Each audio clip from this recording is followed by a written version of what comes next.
Western powers are clinging to a fraying peace deal in Ukraine and forcing Kiev to follow suit, even though Russian President Vladimir Putin shows no sign of wavering and NATO is warning that Moscow may be preparing for a new offensive. The United States and European Union are still backing the 3-month-old ceasefire, despite a growing feeling that it is in its death throes, telling Putin that sanctions will remain if he does not honor his promises. This offers little consolation to Ukrainian President Petro Poroshenko who, while under pressure at home over a steady loss of troops fighting pro-Moscow rebels in the east, has to keep in diplomatic step with the West whose political and financial help he needs. His feelings showed in Berlin on May 13 when a German journalist suggested eastern Ukraine was relatively calm. "I'd like to contradict that because Ukraine is paying a very high price today for this pseudo-ceasefire," he retorted, noting 83 Ukrainian servicemen had died since a second peace deal was signed in the Belarus capital of Minsk in February. "Ukraine is losing heroes every day, but we continue to absolutely support the Minsk agreements," he told ZDF-TV. 3 Ukrainian soldiers were killed in the past 24 hours, a military spokesman said on May 17. Few people in Kiev believe Putin will lessen his support for the separatists in a conflict that has killed more than 6,100 people in just over a year. He may simply be waiting till the EU decides in June on extending sanctions on Russia's financial, defense, and energy sectors before showing his hand. Sickly from birth. While it has been sickly from birth, no one wants to administer the last rites on the ceasefire. Based on the Minsk agreement from February, we have to note that we are not yet where we want to be. We still don't have a complete ceasefire, German Chancellor Angela Merkel said in Berlin alongside Poroshenko. Lithuania's anti-Moscow president, Dalia Grybauskaite, was blunter. "The ceasefire no longer exists," she told Reuters. Kiev-based political analyst Volodymyr Fizenko believes that the Europeans in particular are laboring under an illusion. "They try to cling to this mirage and move things in that direction," he said. "Ukraine's Western partners will not undertake anything new. They will try, to the very last, to revive the corpse called the Minsk agreements." Some commentators detected a softer tone when U.S. Secretary of State John Kerry met Putin last week.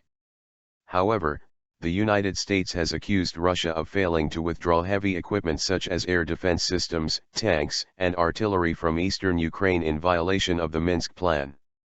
NATO's top commander, General Philip Breedlove, told the U.S. Congress last month that Russia's military might be using the truce to prepare for a new offensive in support of the separatists.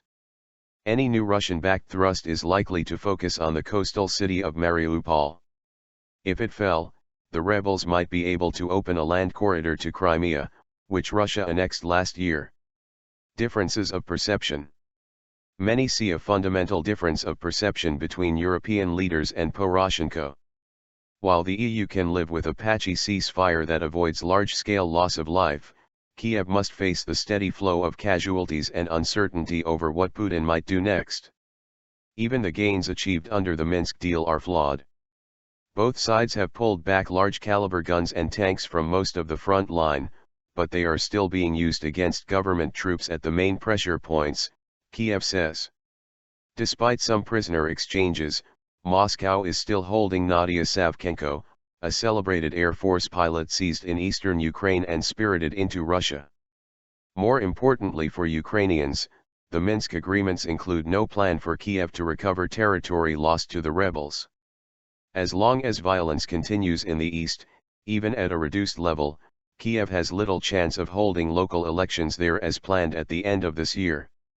The simple reason why the political agenda of Minsk II has gone nowhere very fast is that the agenda ratifies Russian strategic gains and therefore runs counter to the national goals set by the Ukrainian government, Christopher Granville, managing director of London-based consultancy Trusted Sources, wrote in a note. Putin's endgame. Despite frequent meetings with Western leaders, Putin's endgame is not clear. He appears to have little interest for now in annexing separatist-controlled areas, which would be costly as their local economies are depressed. It is not in Putin's nature to blink. He cannot afford to back down on Ukraine as he would lose popularity at home, and looking weak is not an option. He has ordered Russia's first naval war games in the eastern Mediterranean with China and held a string of meetings with military top brass recently.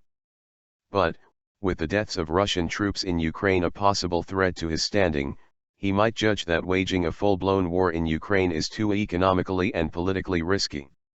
Russian companies not under sanctions are hoping to return to the international bond market later this year as investors are tempted by high-yielding debt. But any re-intensification of the Ukraine crisis could sink such ambitions. If Putin's aim is to support a low-level conflict which complicates Ukraine's moves towards NATO and mainstream Europe, then all he has to do for now is do nothing. Russia's strategic goals have not changed a tad: to hold all of Ukraine in check by controlling the east. For this they do need to see Minsk implemented, said a Western diplomat in Moscow.